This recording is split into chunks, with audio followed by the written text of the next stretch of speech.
perangkat input berikutnya, detection switch juga, adalah sensor proximity. Kalau tadi perlu bersentuhan langsung, harus ketabrak, harus kesentuh, gitu. Harus kedorong, baru dia akan aktif. Kalau ini tidak. Dia tidak perlu ketabrak, tidak perlu kesentuh, cukup mendekati saja. Sesuai dengan namanya itu adalah proximate, artinya dekat gitu ya, atau kedekatan.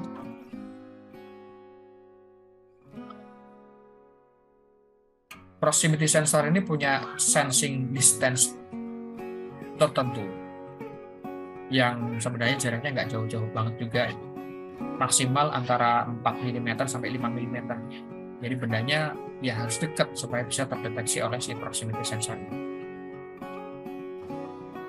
Kalau ada objek di dekat dia, sensing objeknya itu terdeteksi, maka nanti si proximity itu akan mengirimkan sinyal, akan memberikan kode. Ada dua jenis proximity atau sensor proximity ini, ada yang kapasitif, ada yang induktif. Yang kapasitif bisa mendeteksi objek metal atau non-metal. Metal atau non-metal dia bisa detek tangan kita, plastik, kayu, bisa. Tapi ada yang hanya bisa mendeteksi metal saja. Ini namanya induktif proximity. Misalnya kita pakai untuk deteksi ferro atau besi, steel, aluminium, tembaga, ini dia bisa. Kapasitif bisa nggak mendeteksi besi? Bisa juga. Hanya yang induktif itu nggak bisa deteksi kayu, nggak bisa deteksi plastik. Gitu. Dia hanya bisa mendeteksi logam saja. Itu dua jenis sensor proximity secara detection objeknya.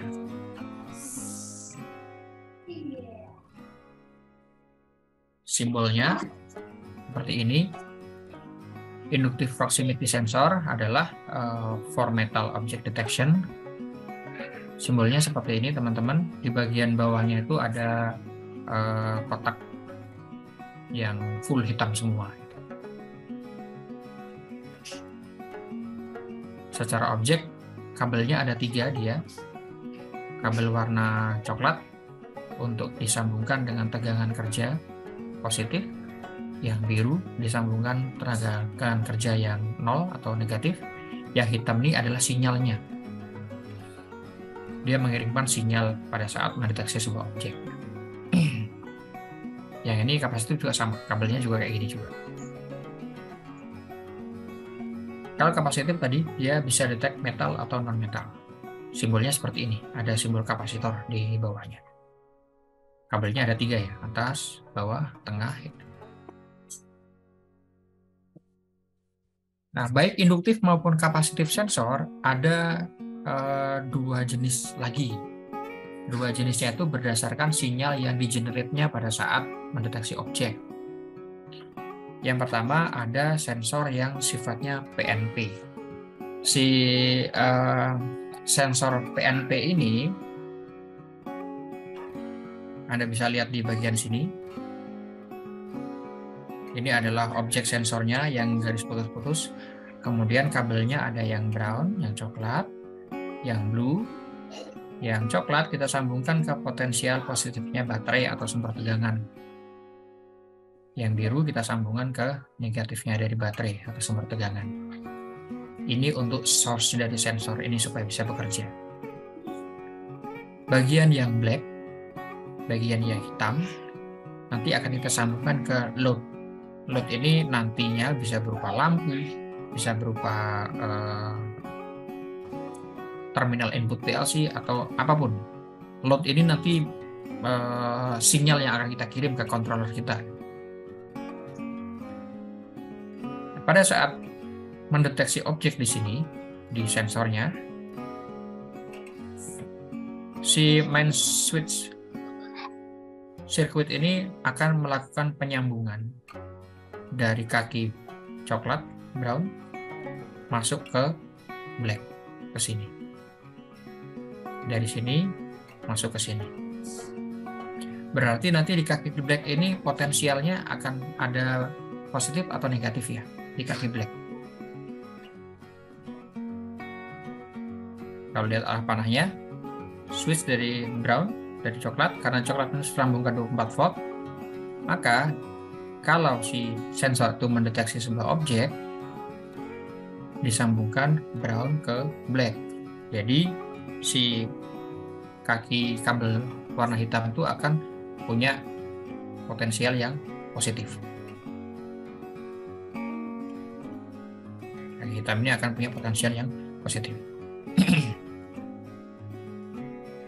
Bagian load nanti salah satu kabelnya disambungkan ke blue atau ke negatif, sehingga load kalau kita kasih berupa lampu, load ini akan bisa menyala. Kalau dia mendeteksi objek, blacknya positif, loadnya kaki satunya lagi dapat negatif, di sini dia akan nyala. Sinyalnya tergenerate di sini. Sinyal ini nanti kita kirim ke PLC atau ke controller yang lain. Sebaliknya, untuk sensor yang jenis NPN, bentuk sirkuitnya seperti ini.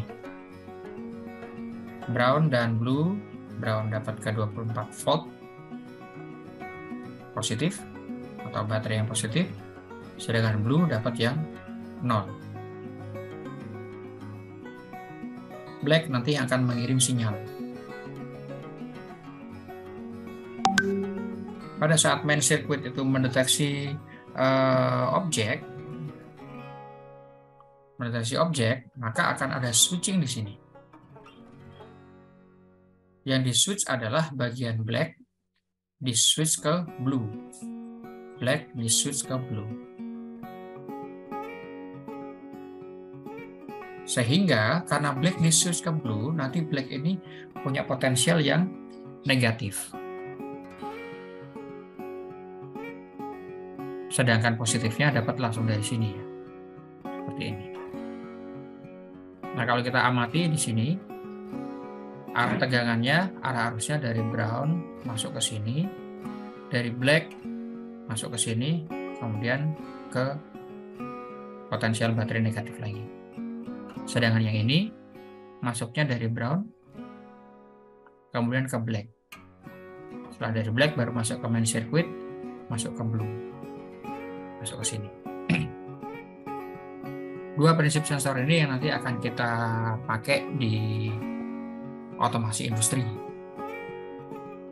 Memang di bagian ini sangat technically di lapangan ya, aplikasinya di lapangan. Pada saat nanti Anda menjadi seorang engineer atau perancang sistem, hal ini Anda perlu ketahui, jangan sampai Anda salah dalam memilih sensor. Salah memilih sensor sehingga nggak bisa dipakai gitu, karena sensornya beda tipe.